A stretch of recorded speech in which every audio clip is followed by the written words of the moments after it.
Im heutigen Video beschäftigen wir uns mal mit den Einspritzdüsen an der R1200 GS Typ 303 Baujahr 2008.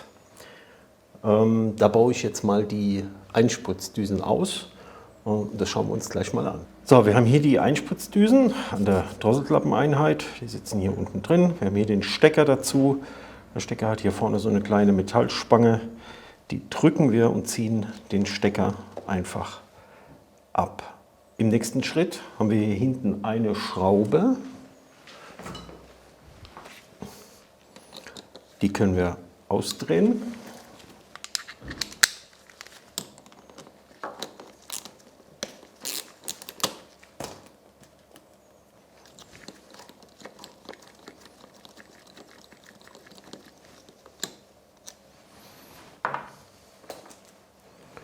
Und können dann vorsichtig, da muss man so ein bisschen aufpassen, weil das ist das Kunststoffrohr mit diesem Gegenhalter. Das kann, wenn man das zu sehr biegt oder drückt, kann das abbrechen. Ziehen wir erstmal die Einspritzdüse aus der Drosselklappeneinheit raus. Das Ganze sieht dann so aus. Und weil das Ganze nochmal gesichert ist mit einer Spange, das ist diese hier, die drücken wir nach oben weg. Ein bisschen schlecht hier dran. Drücken wir nach oben weg, genau. Die sieht dann so aus. Die fasst hier im Prinzip in dem Kunststoffgehäuse und in der Nut im Einspritzventil rein. Die legen wir auch auf die Seite. Und dann machen wir uns hier, erfahrungsgemäß ist es so, dass das relativ schwer geht, weil es trocken ist. Da ist auch ein Dichtring drin. Machen wir hier ein bisschen Silikonspray rein. Wie gesagt, hier immer ein bisschen aufpassen mit dieser Verbindung, mit dem Kunststoffschlauch. Dann können wir das auch so ein bisschen drehen hier und vorsichtig mit einer drehenden Bewegung ziehen, sodass das Silikonspray sich auch ein bisschen verteilen kann. Das geht also mitunter schon ein bisschen schwer.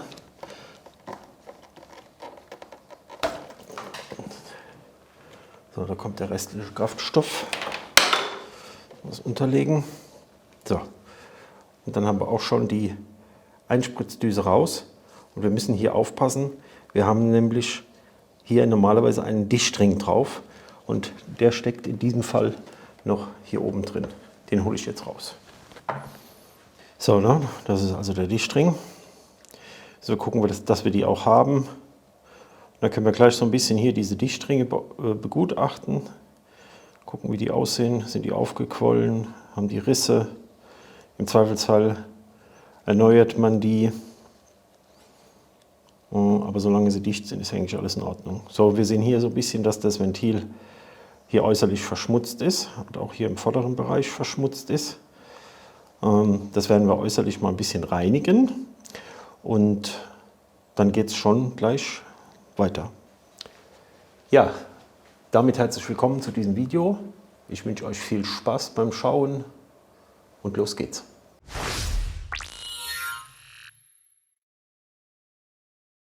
Was ich natürlich noch gemacht habe, ist, ich habe natürlich beide Einspritzdüsen rausgebaut und habe mir eine von beiden mit einem Kabelbinder markiert.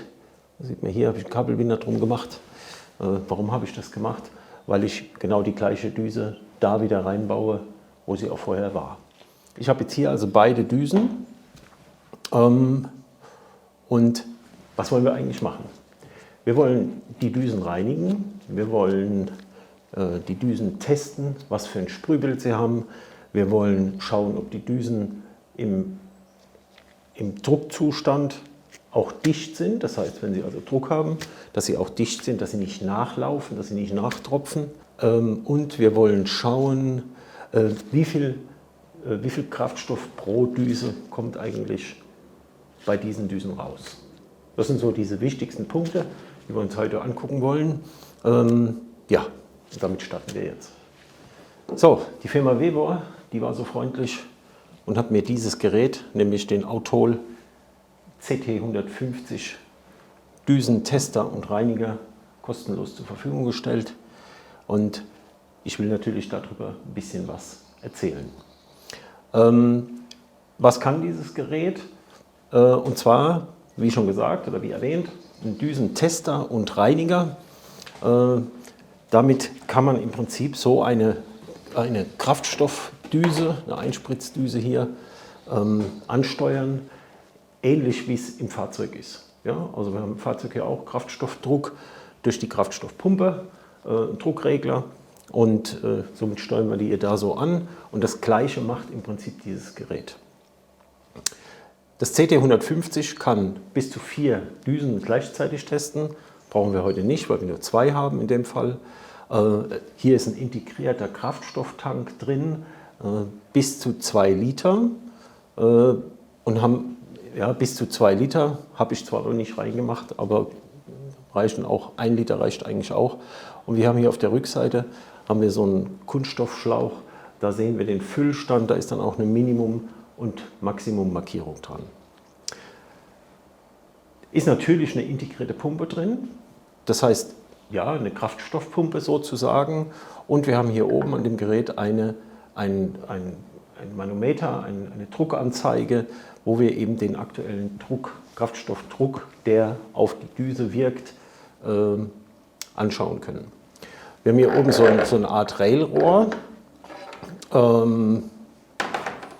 In dieses Rohr, ist ein bisschen laut, in dem Rohr sind 4 Verschraubungen, hier in dem Fall jetzt 2 Blindstopfen und 2 Aufnahmen für die Kraftstoffdüsen. Das Ganze wird hier oben einfach nur aufgeschoben und später mit diesen größeren Schrauben hier befestigt und auf Druck gesetzt, dass die Kraftstoffdüsen dazwischen klemmen. Sehen wir aber auch alles, wenn das dann im Test läuft. Was haben wir noch? Wir haben hier oben auf der Rückseite ein Ultraschallbad, ein kleines Becken mit so einem Einsatz, in den man dann die Düsen einsetzen kann und sie dann reinigen kann, währenddem sie angeschlossen sind. Das kann man hier oben befüllen. Ich blende da auch noch mal gleich ein, wie das Ganze dann von oben aussieht. Das kann man befüllen mit Reinigungsflüssigkeit, Wasser und Reiniger. Manche Leute nehmen auch direkt Injektorenreiniger. Das kann man eigentlich machen, wie man will. Das Ziel ist letztendlich nur, dass man die Düsen an der Stelle reinigen kann. Angesteuert wird alles, was man hier machen kann, über das Bedienfeld hier vorne.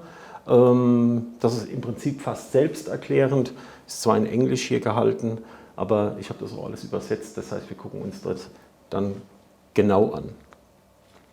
Das Becken oben im Übrigen kann man auf der Rückseite ablassen, da ist ein kleiner Ablasshahn dabei, den man aufdrehen kann, dass die Reinigungsflüssigkeit abgelassen werden kann. Dieses Ultraschallbad hat im Übrigen 70 Watt. So, das ist so ein bisschen grob zu dem Gerät. Das ist ein Metallgehäuse. Hier vorne ist auch ein Metallgehäuse mit diesen ganzen Drucktastern drauf. Das sind Glasröhren hier, die 140 Milliliter fassen. Wir haben diese Adapter hier dabei, die sind aus Aluminium. Und da sind natürlich noch einige andere Adapter dabei, weil das eben universal ist, ja, also für größere andere Düsen aufzusetzen. Die wir brauchen jetzt für diese Düsen zum Beispiel, das sind die etwas kleineren. Die passen hier exakt rein und dann kann man die hier oben klemmen, sehen wir aber gleich. Ist also ein Teil an Adaptern für unterschiedliche Düsen, ist mit im Lieferumfang da enthalten.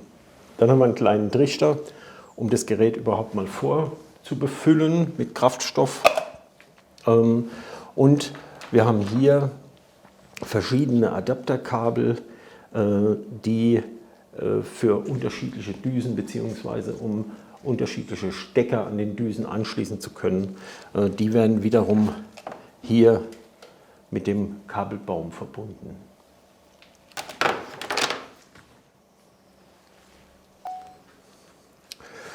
So sieht das Becken von hier oben aus. Da ist der Ablauf da unten drin. Das ist hier oben fest eingelassen, dieses kleine Becken. Hier haben wir die Aufnahmen für die Einspritzdüsen, die hier eingesetzt werden können. Dafür braucht man mitunter auch nochmal einen Adapter oder eine Scheibe, die man dazwischen legt, dass die hier natürlich nicht drin versinken. Die müssen natürlich gerade sein, wenn sie geklemmt werden. Ich habe mir da beispielsweise für diese Düsen einfach solche Scheiben genommen. Da passen die Düsen rein und stützen sich darauf ab.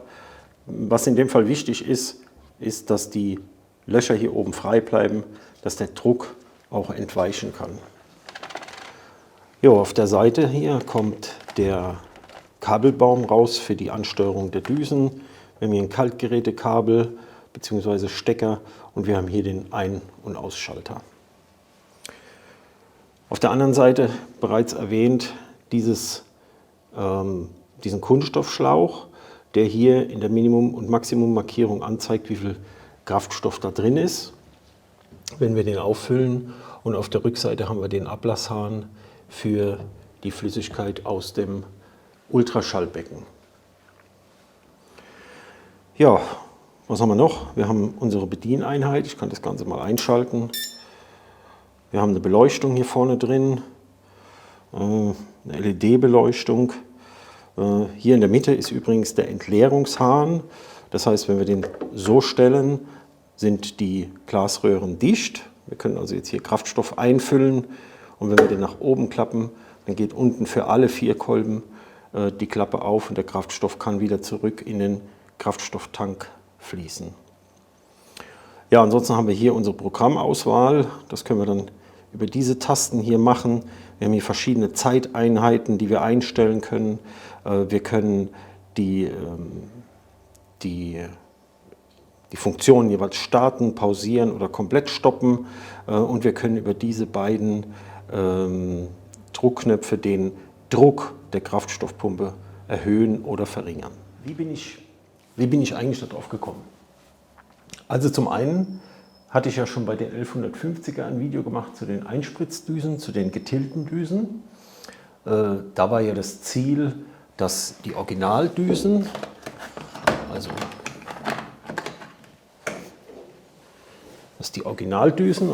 diese hier, ne, kennen einige von den 1150ern, dass die nicht gleichen Durchlass haben eventuell und dass die eben halt auch schon ein gewisses Alter haben. Das ist der eine Grund. Der zweite Grund, ich habe mich mit dem Ralf unterhalten. Viele Grüße an dich, Ralf. Das ist der XJR-Papst, der sich sehr viel mit XJR beschäftigt.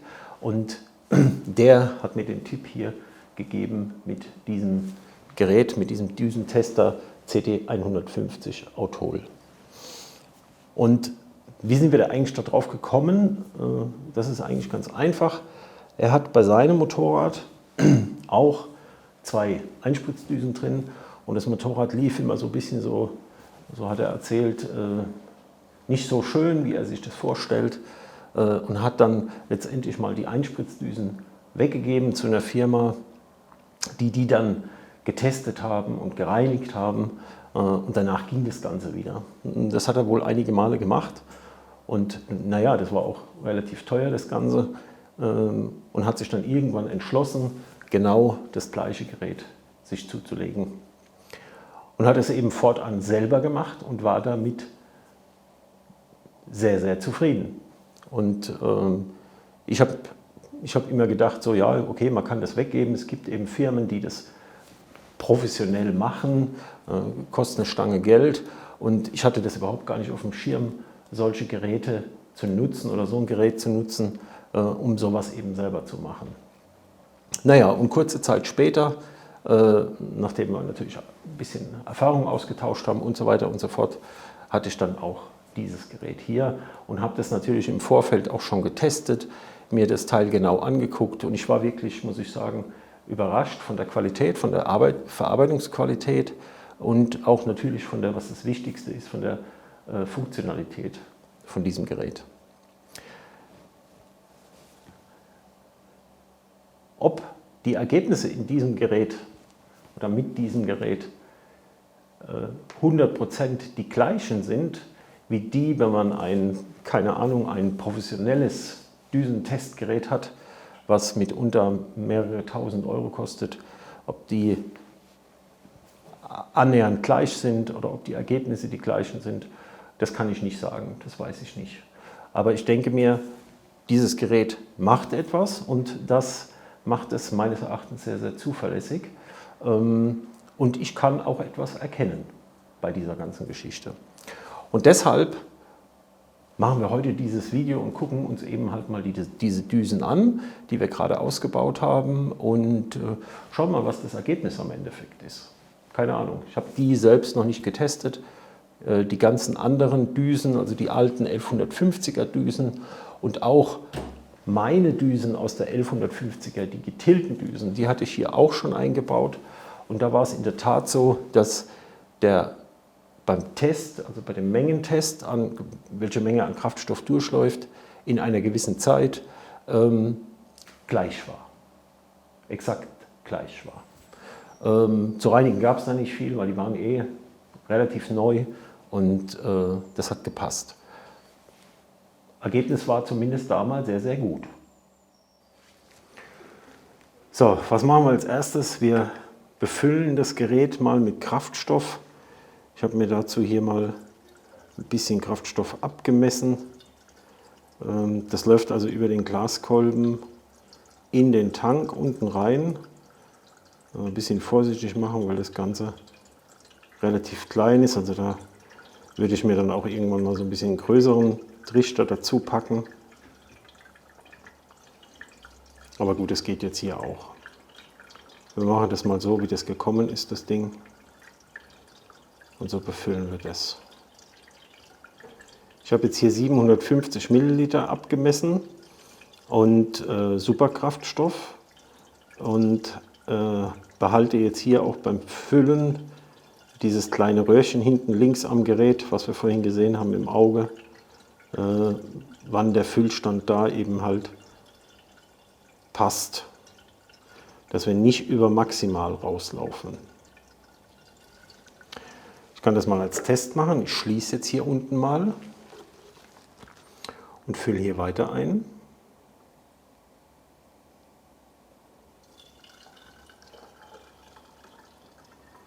So, dann sieht man schon, der Kraftstoff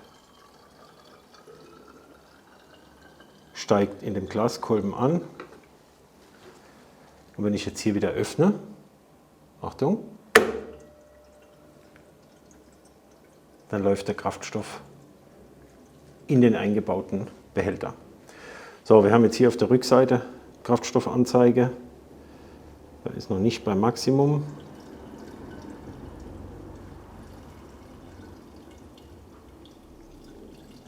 Also ich muss zugeben, ich habe einmal beim Testen zu viel Kraftstoff eingefüllt, weil ich nicht darauf geachtet habe. Deswegen ist auch die Wanne hier unten drunter. Und dann ist das alles aus dem Gerät rausgelaufen. Das war eine Riesensauerei.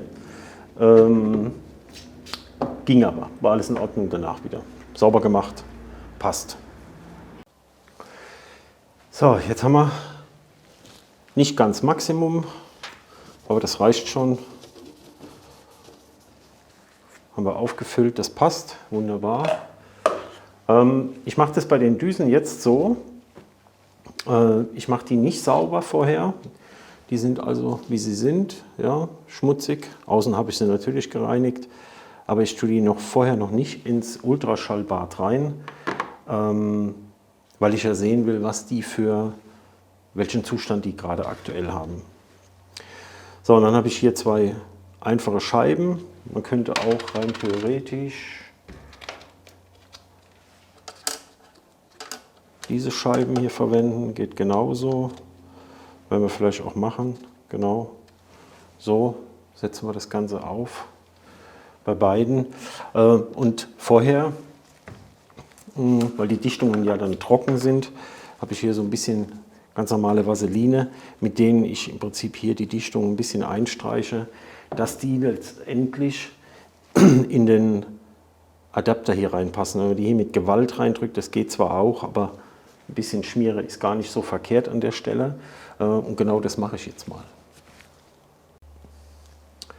So, dann habe ich also beide da drin. Dann haben wir uns noch den zweiten Adapter hierbei. So. Perfekt. Dann tun wir uns gleich die Düsen so hindrehen, dass wir die Stecker entweder nach vorne oder nach hinten haben, je nachdem. Und dann können wir hier die beiden Schrauben aufsetzen.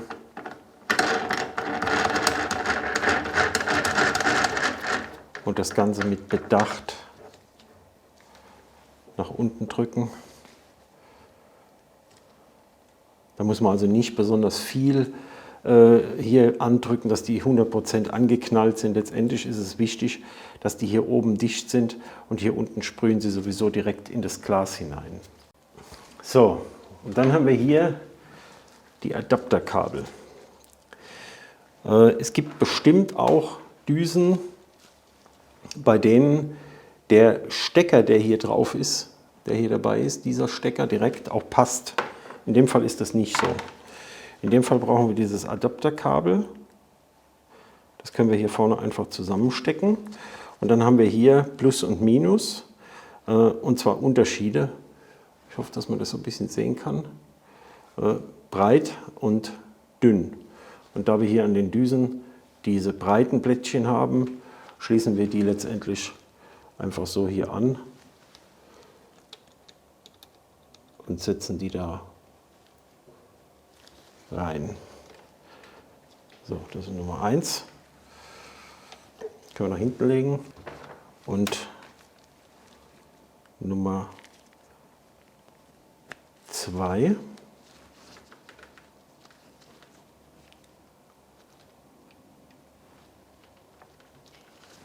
Legen wir auch nach hinten. So, passt. So wie es jetzt ist, sind die Düsen eingesetzt. Die sind dicht, sie sind angeschlossen. Und jetzt können wir im Prinzip mit dem Modus beginnen. Wie gesagt, die sind jetzt erstmal ungereinigt. Reinigen, das machen wir dann auch noch und dann testen wir sie nochmal. Und jetzt machen wir die verschiedenen Tests, die dieses Gerät hergibt. Und dazu werde ich jetzt erstmal die Kamera umbauen und dann schauen wir uns das mal genau an. So, für den Testaufbau habe ich ja hier die beiden mittleren Glaszylinder genommen. Klar, wenn man 4 Einspritzdüsen hat, alle 4, oder wenn man eben halt nur eine hat, nützt man den man gerne haben will. Bevor wir den Test starten, um beispielsweise zu sehen, welche Spritzmenge daraus kommt, müssen wir natürlich den Behälter schließen und die beiden Glasröhren oder die Glasröhren in dem Fall müssen natürlich auch leer sein. Wir haben hier auf dem Gerät eine Auflistung von 1 bis 13, wobei für uns jetzt erstmal nur interessant ist von 1 bis 12. Was kann man mit den einzelnen Positionen eigentlich machen? So, also eingestellte Position 1, ich hoffe, man kann das hier sehen. Ja, das wird rüberkommen. Genau, Position 1, hier steht Ultrasonic Cleaning, also Ultraschallreinigung. Das heißt, wenn wir jetzt die dann später reinigen, wählen wir hier die Nummer 1, lassen die Düsen auch angeschlossen hier oben mit den Kabeln jeweils und legen die in unser Ultraschallbad. Reinigungsflüssigkeit, Wasser mit Reiniger, je nachdem, was man da verwendet. Und starten eben diesen Reinigungsprozess, der dann letztendlich, wenn man hier unten sieht, 10 Minuten geht. Wir können den auch verlängern. Ne, verlängern nicht, aber verkürzen. 10 Minuten ist da letztendlich vorgegeben. Starten und pausieren oder stoppen machen wir hier unten über diese Tasten. Die Position 2 ist ein Leerlauftest. Das heißt, wir simulieren, das Fahrzeug läuft im Leerlauf und genauso reagiert auch das Düsentestgerät. Das heißt, es wird nacheinander eingespritzt und wir können also im Leerlauftest auch erstens das Spritzbild sehen und wir können auf der anderen Seite sehen, nach einer gewissen Zeit, in dem Fall wieder 10 Minuten, wie viel Kraftstoff ist im Leerlauf eigentlich durchgelaufen. 3 ist mittlerer Geschwindigkeitstest und 4 ist der High-Speed-Test, also Hochgeschwindigkeitstest. So, dann haben wir 5, ist der Beschleunigungstest, das heißt, es läuft ein Programm ab, das sehen wir dann aber auch gleich, ich lasse die einzelnen Programme durchlaufen. Es wird im Prinzip beschleunigt von 0 nach oben und das Ganze wird ein paar Mal wiederholt und letztendlich haben wir dann am Ende einen Wert, was im Beschleunigungsbereich die Düse macht, was das Spritzbild macht und vor allen Dingen, was die Kraftstoffmenge aussagt für die jeweilige Düse. Dann haben wir einen Schaltgeschwindigkeitstest, das heißt, das Gerät schaltet nacheinander durch bis zu einer gewissen Drehzahl, in dem Fall wieder 7500 und schaltet letztendlich so, wie wenn wir das im Fahrzeug machen im Prinzip. Wenn wir losfahren und schalten dann im Prinzip hoch, was machen in dem Fall die Düsen und das zeigt letztendlich hier dieses Gerät unter der Position Nummer 6. Nummer 7 ist für mich eine der wichtigsten Positionen, das ist nämlich die Dichtigkeitsprüfung. Das heißt, das Gerät wird mit dem jeweiligen, oder das Gerät liefert den jeweiligen Druck, 3 Bar oder 4 Bar, je nachdem, was das Fahrzeug halt auch hat. In dem Fall bei der 1200er sind wir bei 4 Bar, bei den 1150ern waren wir bei 3 Bar. Das können wir hier einstellen über die Plus-Minus-Taste und können dann die Düsen mit Druck beaufschlagen. Wichtig ist natürlich, dass sie zuvor auch tatsächlich Kraftstoff haben, dass keine Luft mehr drin ist. Aber das ergibt sich letztendlich im Laufe des Tests dann sowieso. Und dann wird ein gewisser Druck draufgegeben über eine gewisse Zeit. Und dann dürfen diese Düsen hier natürlich nicht tropfen oder irgendwie sprühen oder sonst irgendwas. Das muss also alles im Prinzip trocken bleiben. 7 ist für mich einer der wichtigsten Tests überhaupt. Dann kommen wir zum Test Nummer 8. Der Test Nummer 8 ist der Sprühwerttest im Leerlauf. Im Prinzip das Gleiche, was wir hatten am Anfang.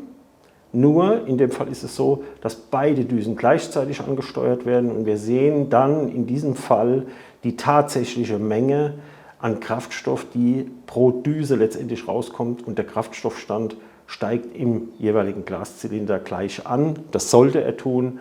Sehen wir dann, ob er das auch macht.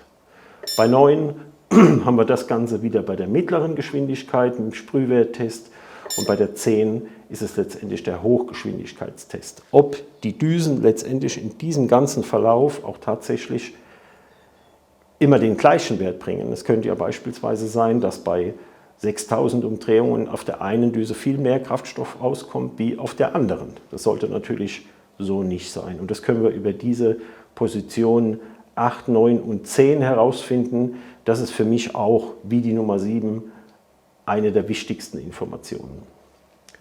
Am Ende, wenn wir gereinigt haben, beziehungsweise am Anfang oder wenn wir den ganzen Test durchgeführt haben, können wir die Düsen hier ausbauen, das sehen wir dann auch, und können sie einfach drehen. Das heißt, wir schieben die Düsen andersrum rein und wir können dann über die Position 11 eine Rückwärtsspülung machen. Das heißt, der Kraftstoff wird über die Düse, über den Düsenausgang zurückgespült, wieder in den Glaskolben. Das heißt, eventuell Verschmutzungen oder sonst irgendwas wird da eben entgegengewirkt und wir können sie rückwärts spülen über die Position 11. So, bei der Position 11 bin ich mir jetzt gerade aktuell gar nicht so sicher, ob wir den Test hier überhaupt mit diesen Adaptern durchführen können, weil die beispielsweise die Düsen, also bei den 1150ern klappt das mit der Rückwärtsspülung, weil letztendlich die Düsenseite hier, wie soll ich sagen, sich direkt abstützt. Ja, wenn man das hier so zusammensetzt, ist das direkt. Und bei der 1200er Düse in diesem Fall ist es so, dass der Düsenkörper vorne, also die eigentliche Düse, viel, viel länger ist. Und dann müssen wir mal gucken, ob das hier reinpasst, wenn wir sehen, ob wir das machen können. Im Zweifelsfall muss man sich dann da einen passenden Adapter bauen oder besorgen, wie auch immer, dass man die dann auch rückwärts spülen kann. So, ich hoffe, dass man das jetzt sehen kann. Ich habe den Behälter unten jetzt mal geschlossen und wir können hier oben die Druckanzeige beachten, wie hoch die geht. Und die Maschine startet, das wird relativ laut sein und ich hoffe, dass man das mit den LEDs trotzdem relativ gut sehen kann, was da jetzt passiert.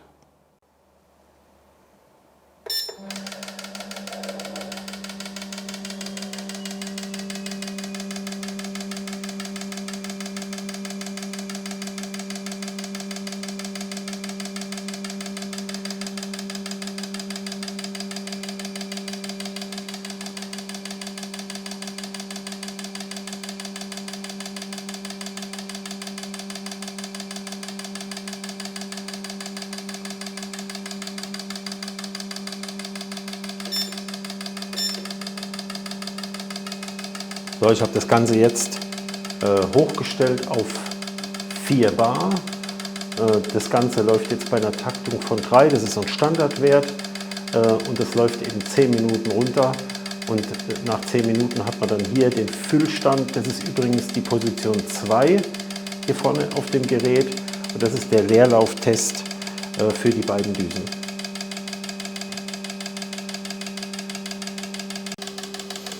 So, wir sehen jetzt also, die letzten 5 Sekunden haben hier begonnen. Wir sehen, die Glaskolben sind hier gefüllt. Das Ganze stoppt jetzt. Und jetzt können wir das gleich kontrollieren. Und wir sehen also hier, dass hier gut 2 Milliliter Unterschied sind zwischen der und dieser Düse. Das ist jetzt nicht besonders aussagekräftig, wir haben sie noch nicht gereinigt, aber die Tests, die ich mit diesem Gerät gemacht habe, waren alle Düsen schon zu diesem Zeitpunkt in dem Bereich annähernd gleich. Also so ein großer Unterschied mit 2 Milliliter gab es bei den anderen Düsen nicht. So, jetzt können wir das Ganze hier ablassen. Es läuft dann wieder zurück in den Tank. Und dann können wir zum nächsten Test gehen. Den lasse ich nicht komplett durchlaufen. Ich zeige jetzt hier nur, was damit gemeint ist bei mittlerer Geschwindigkeit. Und da starten wir das Ganze mal. Und Start.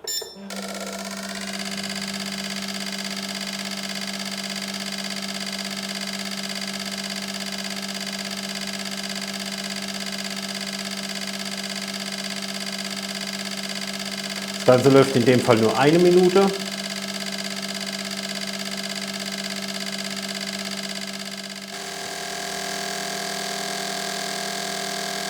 So, das ist jetzt die Nummer 10, der Hochgeschwindigkeitssprühwert-Test. Den mache ich jetzt ein paar Mal hintereinander, um zu sehen, wie hoch oder wie gleich oder ungleich der Füllstand ist von den beiden Düsen.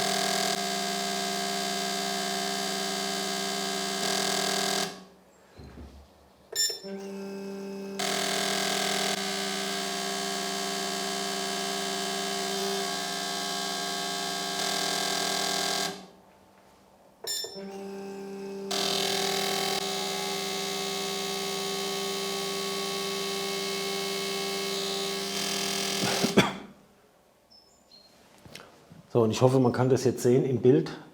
Ich habe den Sprühwerttest jetzt hintereinander gemacht, 3 Mal, dass wir hier schon eine Abweichung haben von etwa 4 Milliliter. Also hier sind 4 Milliliter etwa mehr drin wie bei dieser Düse.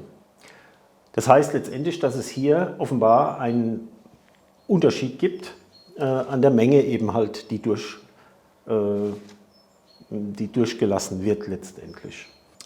Okay, kommen wir in diesem Vorgang, wir sind immer noch mit den Düsen ungereinigt. Wir haben also eine Differenz, die wir hier sehen. Wir werden später nach dem Reinigen sehen, ob wir eventuell keine Differenz mehr haben. Was wir jetzt noch machen, ist der Punkt 7 hier. Das ist im Prinzip der Test auf Dichtigkeit. Machen wir erstmal noch den Kraftstoff hier wieder raus. Die 4 Bar hier oben eingestellt, machen wir hier unten wieder zu, wobei das ist in dem Test dann egal. Das ist die Nummer 7, wählen wir an und dann starten wir das Ganze mal. Was bei diesem Test passiert ist, der Druck wird angehoben auf die eingestellten 4 Bar, das sehen wir hier oben. Und es kommt kein Kraftstoff.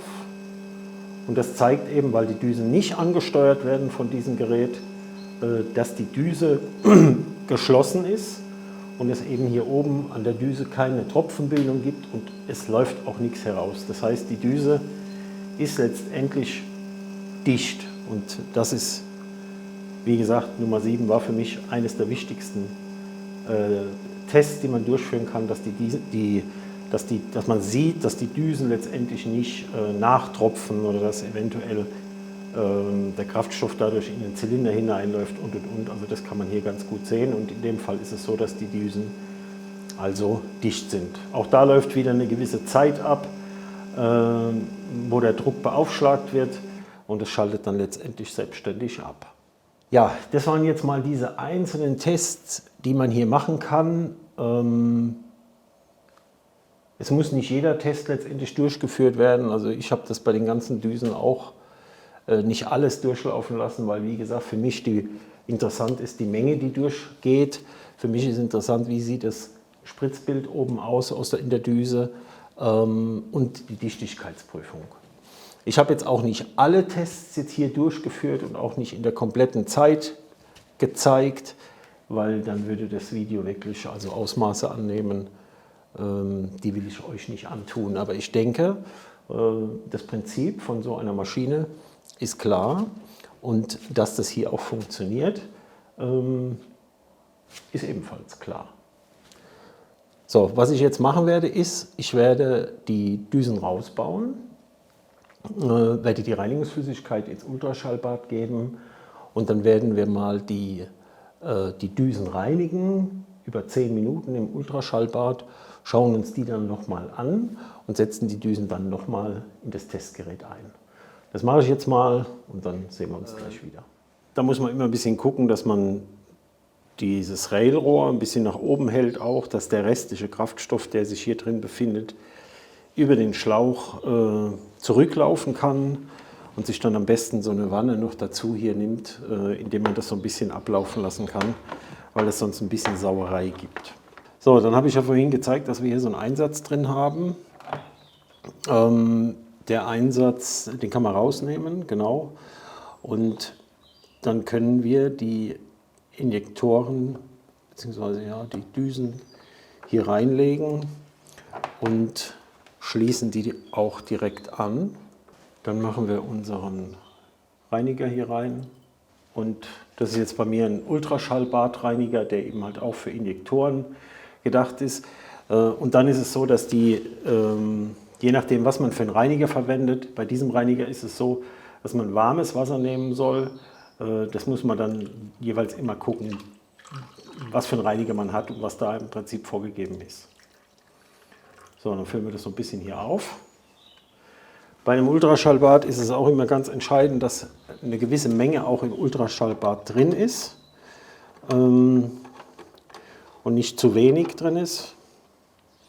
Sonst kann man sich dieses Gerät so ein bisschen zerstören.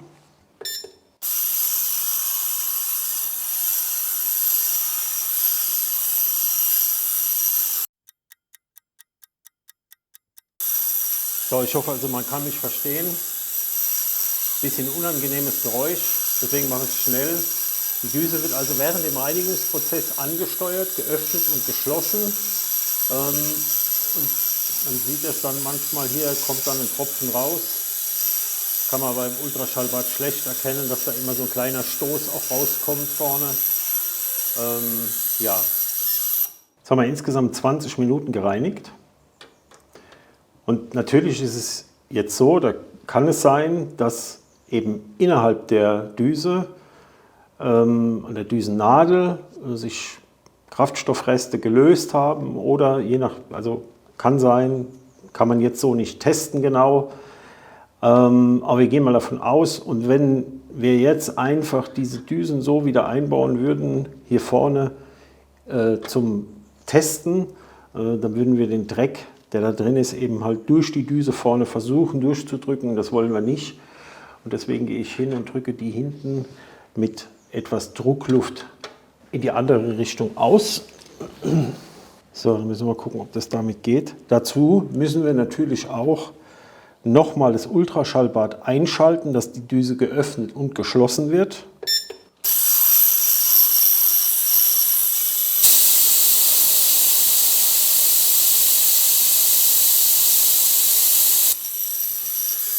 So, das ist Nummer 1. Oh, das ist bei der zweiten genauso. Ich versuche das mal zu zeigen, dass dann da auch was rauskommt. Wenn wir das vielleicht sehen da, muss man darauf achten, auf den Ausgang. Genau. So. Und dann können wir auch schon wieder ausschalten. Jetzt gucken wir mal. Gucken wir uns mal die Düse an, außenrum. Wir haben vorhin gesehen, wie verschmutzt die war. Die ist jetzt hier vorne schön sauber, also da hatten wir vorhin schon sauber gemacht. Aber gerade hier im vorderen Bereich, die Verkorkungen, die da waren, die haben sich mit dem Lappen so einfach nicht weg entfernen lassen. Das ist jetzt alles weg, bei beiden Düsen natürlich. Wir haben sie ausgeblasen und wir schauen jetzt mal hier rein, ob man da was sieht. Also da ist natürlich Schmutz unten drin, aber das sind natürlich auch keine Tonnen von Schmutz. Ich baue jetzt die Düsen wieder hier vorne rein und dann machen wir den Test nochmal. So, wir machen also den Hochgeschwindigkeitssprühwerttest. Wir haben die Düsen hier angesteckt, das passt alles. Wir haben immer noch unsere 4 Bar eingestellt und dann starten wir einfach mal. Hier unten ist zu.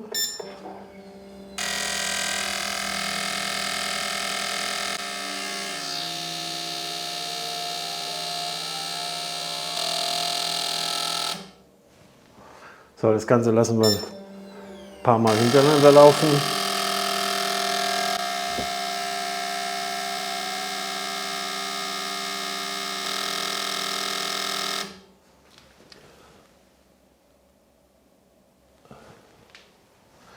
So, was wir also jetzt schon sehen hier ist, dass die Menge an Kraftstoff annähernd gleich ist.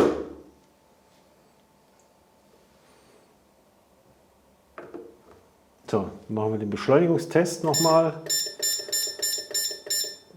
Unter 5. Kann man auch öfter durchlaufen lassen, ist gar kein Problem. Der beschleunigt dann hoch, 7500 Umdrehungen. Maximal, das macht er hintereinander weg.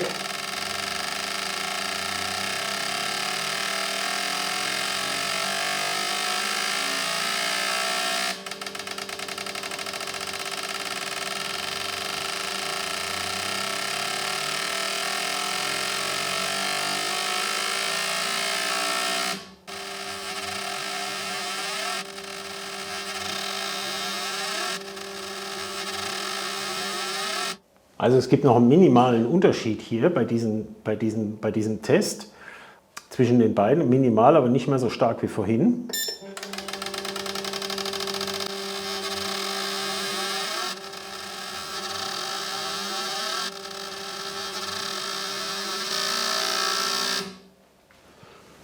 Ja, da haben wir, ja, der Unterschied ist vielleicht, wenn überhaupt, 1 Milliliter. Und nochmal starten.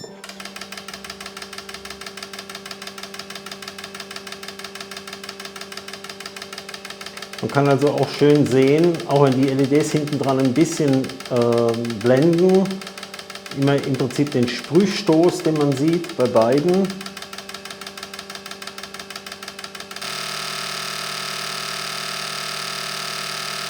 Das ist jetzt im Prinzip geschaltet vom Leerlauf hoch, 4500 Umdrehungen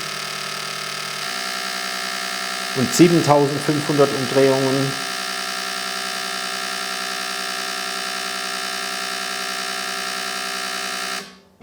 So, dann machen wir den gleichen nochmal.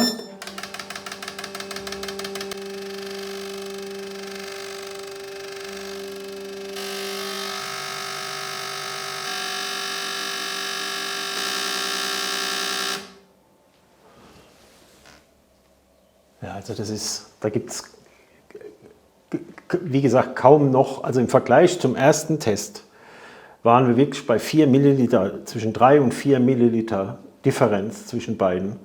Und jetzt sind wir also irgendwo bei 1 oder unter 1 Milliliter. So, als nächstes machen wir nochmal die Dichtigkeitsprüfung bei 4 Bar.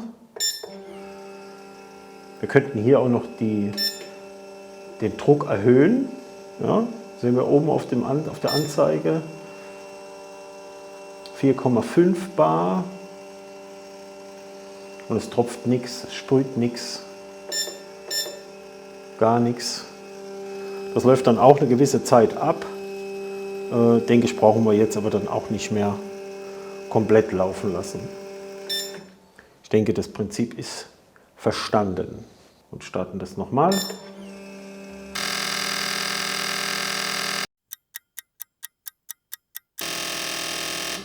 So, also man sieht, es bleibt bei dem 1 Milliliter bzw. unter 1 Milliliter, sofern man das hier so genau ablesen kann. Eine genauere Eine genauere Diagnose wäre, wenn man die Kraftstoffmenge jetzt auswiegen würde, dann hätte man das ganz genau, mit der passenden Waage natürlich, können wir jetzt hier aber nicht machen. Aber ich denke, dieser Wert, so wie er jetzt hier ist nach der Reinigung auf jeden Fall besser. Das war im Übrigen genau die Nummer 10, also Position 10, der Hochgeschwindigkeitssprühwerttest, der vorher eben halt eine Abweichung von etwa 4 Milliliter gezeigt hat. Und diese Abweichung hat er jetzt eben nicht. Und es bleibt bei diesen gesamten Tests etwa bei 1 Milliliter Differenz. So. Okay, wir hatten ja noch die Position Rückwärtsspülung. Da werde ich jetzt mal versuchen, hier mir einen Adapter so ein bisschen zusammen zu friemeln und zu schauen, ob wir das noch auch aufgezeichnet bekommen. So, ich werde jetzt mal hierher gehen, einfach mal jetzt testen mit euch zusammen. Wir haben ja hier 4 Positionen. Ich hatte 2 geöffnet für die Injektoren. Ich habe jetzt einen weggemacht davon, also einen Adapter. Ich weiß nicht, ob es funktioniert, wird mal sehen. Dann nehmen wir einen von den großen Adaptern. Also es ist halt, bei so einem Gerät ist halt irgendwie immer nicht für alles wirklich ein Adapter dabei. Aber es ist schon mal gut, dass wir diese Düsen, so wie wir sie jetzt hier haben, von Bosch sind die ja, bam, dass wir diese Düsen testen können. Und das Problem ist in der Tat, ich zeige das mal kurz, so sieht die Düse hier aus vorne. Ja. Und das ist eigentlich der Adapter, der genau hier drauf passt. Das passt also exakt 1:1.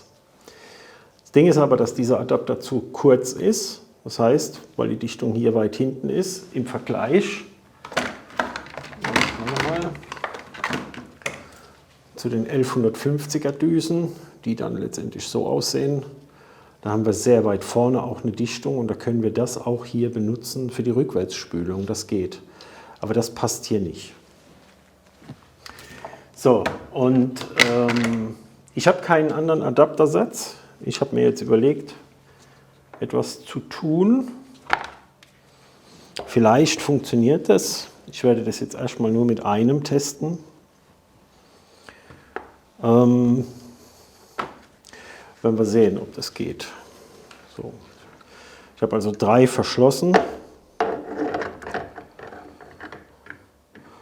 Das geht halt letztendlich auch wirklich nur, wenn man die Düse rumdreht, ja, dass man sie eben rückwärts spülen kann. Ja. Also man kann sich ganz sicher da etwas zusammenbasteln, dass das passt. Und ob das jetzt endlich dicht ist, werden wir sehen. Entweder geht es jetzt eine Riesensauerei oder es funktioniert. So, wir werden mal den anschließen, den Kollege, und dann machen wir mal die Position im Leerlauftest.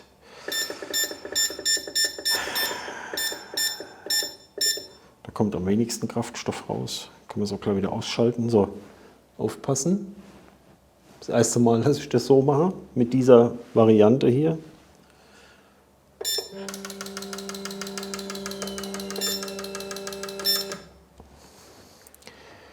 Okay, ein bisschen fester zusammen machen. So, das war jetzt schon mal soweit okay. Also wichtig ist, dass es hier oben eben halt dicht ist. Dann gehen wir mal auf die Position 11 und probieren einfach mal.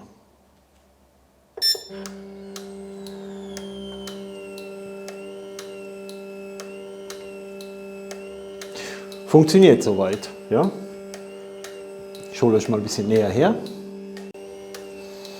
Das ist jetzt hier oben nicht ganz so dicht, 100%ig, aber es läuft hier oben zumindest wir haben einfach eine Dichtung dazwischen gemacht, 2 Adapter zusammengesetzt und die Maschine pumpt im Prinzip auf, öffnet das Ventil, öffnet und schließt und spült jeweils immer eine große Menge durch. Das heißt, eventueller Schmutz, der da entstanden ist oder der sich gelöst hat, der kann auf diese Art und Weise rückwärts, ohne über die Düsenspitze ausgespült zu werden, rückwärts aus der